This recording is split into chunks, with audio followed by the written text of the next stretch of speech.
Magandang araw, Pilipinas! Ako si Zara Beatriz at ito ang inyong balita na yon. Nakaranas ng malawakan pagbaha sa ilang bahagi ng Cebu at iba pang lugar sa bansa dahil sa tuloy-tuloy na malakas na ulan tulad ng Bagyong Tino. May mga lugar na umaabot sa mga bubong ng mga bahay nila ang baha. Maraming pamilya ang naapektuhan at napilitang lumikas papunta sa evacuation center para sa kanilang kaligtasan. Kanselado rin ang mga klase sa ibang lugar upang makaiwas ng panganib.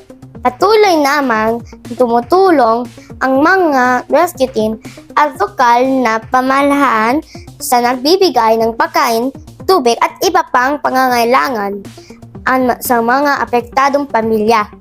May ilang mamamayan din ang nagsasabi na bukod sa malakas na ulan, maaaring isa pang dahilan ang pagbaha ay ang mga proyekto pang flood control na hindi umano maayos ng paggawa o hindi natapos.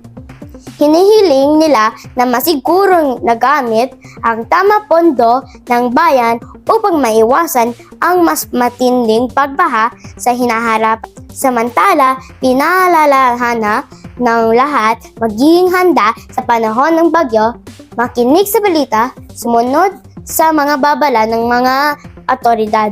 Mahalaga rin ang tamang pagtatapon ng basura upang hindi magbara ang mga kanal at daluyan ng tubig.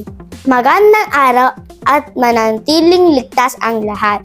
Yan ang inyong balita na yon. Ako si Zara Beatriz, nag-uulat. Nalungkot ako sa balitang ito dahil maraming pamilya ang naapektuhan ng baha. Naisip ko na mahalaga na maging handa sa panahon ng bagyo at tumulong sa simpleng paraan tulad ng hindi magtapon ng basura kung saan-saan. Mahalaga rin na maging tapat at responsable ang mga namumuno para maitupad nila ang tama na proyektong na layunin ay para sa kaligtasan ng lahat.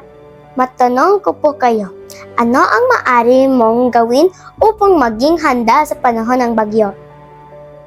Bakit mahalaga ang tamang paggamit ng pondo para sa mga proyektong pangbaha?